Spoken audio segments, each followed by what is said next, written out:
Shalom Aleichem, bienvenue donc dans notre rubrique consacrée au couple. Alors on a intitulé ce cours aujourd'hui « Tu veux changer, mais as-tu prié ?» De quoi il s'agit? Alors, question fondamentale, on veut changer, mais changer ça dépend de nous. Pourquoi est-ce qu'on devrait prier pour changer? On prie pour avoir sa parnassa, sa subsistance, pour avoir le Mashiach, pour avoir la santé, choses qui ne dépendent pas de nous, ou en tout cas vraiment pas que de nous. Qu'est-ce que le ciel a décidé pour nous? On demande au ciel de prendre des bons décrets à notre sujet. Mais changer, c'est un effort de midot, c'est un effort de caractère, ça dépend de moi. Pourquoi est-ce que je dois prier pour ce genre de choses? Alors j'avais posé la question une fois à Paris à Rav Galinsky. Rav Galinsky était un Rav qui était tout petit de taille, mais immense sur le plan psychique, mental et spirituel. C'était un très grand ami Chacham. Et il a laissé une série de livres d'ailleurs dans lesquels sont consignés toutes ces drachotes, tous les cours qu'il a donnés, enfin c'est en tout cas les plus grands cours qu'il avait donnés. Et je lui avais posé la question, je lui avais dit, mais Rav, est-ce qu'on peut prier pour la Yirat Shamayim, pour la crainte du ciel? Est-ce qu'on peut prier pour le travail qu'on a à faire? Ça dépend de nous. Il m'avait répondu la chose suivante. Il m'avait dit, sache une chose. Akol bidei Shamayim, tout vient du ciel. La parnassa, donc la subsistance, la santé, le Mashiach, l'endroit où tu vis, ce que tu es, etc. Tout ça vient du ciel.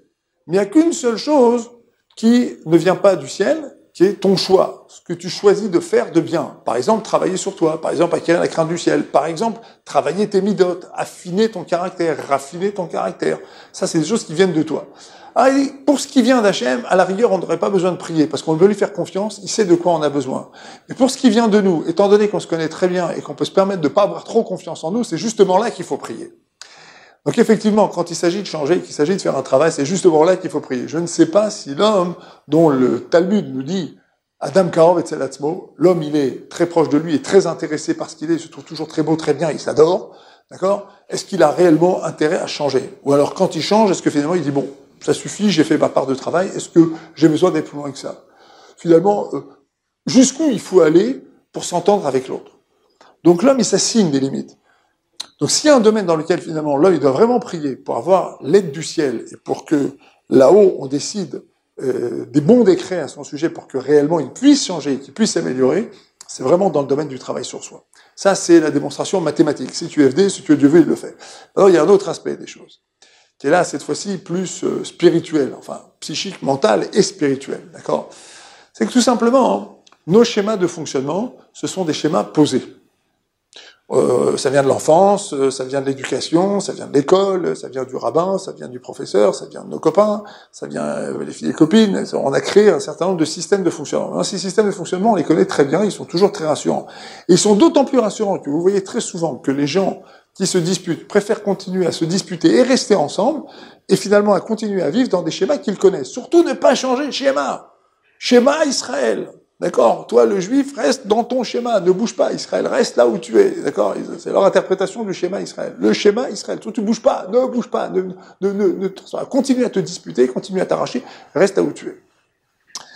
Alors, il faut savoir que, étant donné que prendre la décision de travailler, c'est prendre la décision de changer, c'est prendre la décision de sortir de certains schémas. Étant donné qu'on va vers l'inconnu, on n'a pas toujours les ustensiles psychiques, mentaux, spirituels pour les gérer. Ça veut dire que quand on va dans l'inconnu, finalement, on est dans l'aventure. Qu'est-ce qu'on fait quand on part pour une aventure? On est toujours, est-ce que le ciel va m'aider? Est-ce que Dieu va m'aider? Est-ce que je vais recevoir l'aide du ciel que j'attends pour mon projet? Parce que je vais vers l'inconnu. Donc effectivement, sur le plan psychique, mental, spirituel, il est tout à fait nécessaire de prier quand je fais un travail. Parce que je vais vers l'inconnu et je ne sais pas ce que je vais être capable de donner. Je ne sais pas jusqu'où je vais être capable de pousser mes limites. Parfois, les gens disent, vous savez, j'ai déjà fait un travail, j'ai déjà assez changé. Mais on ne connaît pas la taille de notre Neshama. On ne sait pas ce que notre Neshama, notre partie spirituelle, est capable d'absorber comme changement vers le bien. Ça, c'est la deuxième raison pour laquelle il faut prier. Il faut s'ouvrir, on va vers l'inconnu. Troisième raison, c'est qu'en vérité, rien de tout ça ne peut marcher s'il n'y a pas de siyata d'Ishmaya. C'est-à-dire s'il n'y a pas, finalement, d'aide du ciel. Nous voyons, et nos sages nous l'enseignent, que lorsque quelqu'un, par exemple, s'énorgueillit, il est remis entre les mains de son Yetzer Hara. Lorsque quelqu'un s'énorgueillit, il considère qu'il est très bien, qu'il est magnifique, qu'il est toujours en colère contre les autres, qu'ils sont tous des nuls, qu'ils sont tous des crapules, qu'ils sont tous ceci ou cela, il peut retrouver tous les qualificatifs négatifs de la terre. Cette personne, elle est orgueilleuse, nos sages nous disent, elle est remise entre les mains de son Yetzer Hara. Elle est remise entre les mains de son mauvais penchant. Qu'est-ce que ça signifie au niveau psychique mental? C'est-à-dire que cette personne est bloquée. Elle peut même plus travailler, elle peut même pas envisager de travailler, elle peut même plus envisager de changer de comportement. C'est pas changer son regard, c'est même simplement des comportements qui sont à son avantage, elle n'est même plus capable d'en changer. Par contre, quelqu'un qui décide de travailler, quelqu'un qui décide d'avancer, il est mis entre les mains des forces spirituelles positives. Il se remet entre les mains d'Hachem. Effectivement, à ce moment-là, il doit prier, parce qu'il y a, en quelque sorte, dans le ciel, un jugement qui est produit à l'égard de cette personne, qui va bien sûr être positif, et en fonction de ce désir que cette personne exprime de changement, à la fois par son action et en même temps par sa prière, bien évidemment, elle va recevoir une aide. Et c'est la raison pour laquelle, mes chers amis, vous avez ici 3 raisons pour lesquelles il faut prier quand on décide de faire un travail. Il faut savoir que ce travail ne peut jamais réussir s'il n'est pas accompagné de prière, s'il n'est pas accompagné d'une prise de conscience de cette relation que nous devons nouer avec Hachem, notamment par l'amélioration de traits de caractère. Dans la Torah elle-même, il est écrit « Va'alarta midrachav » tu devras cheminer en suivant les voies de Dieu.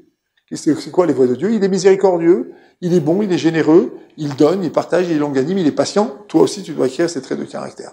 Et donc, à partir du moment où tu veux muscler, en quelque sorte, la partie spirituelle de ton être, ben, tu dois t'adresser à celui qui, précisément, peut le mieux t'aider à la développer. Voilà, c'était une clé. À bientôt.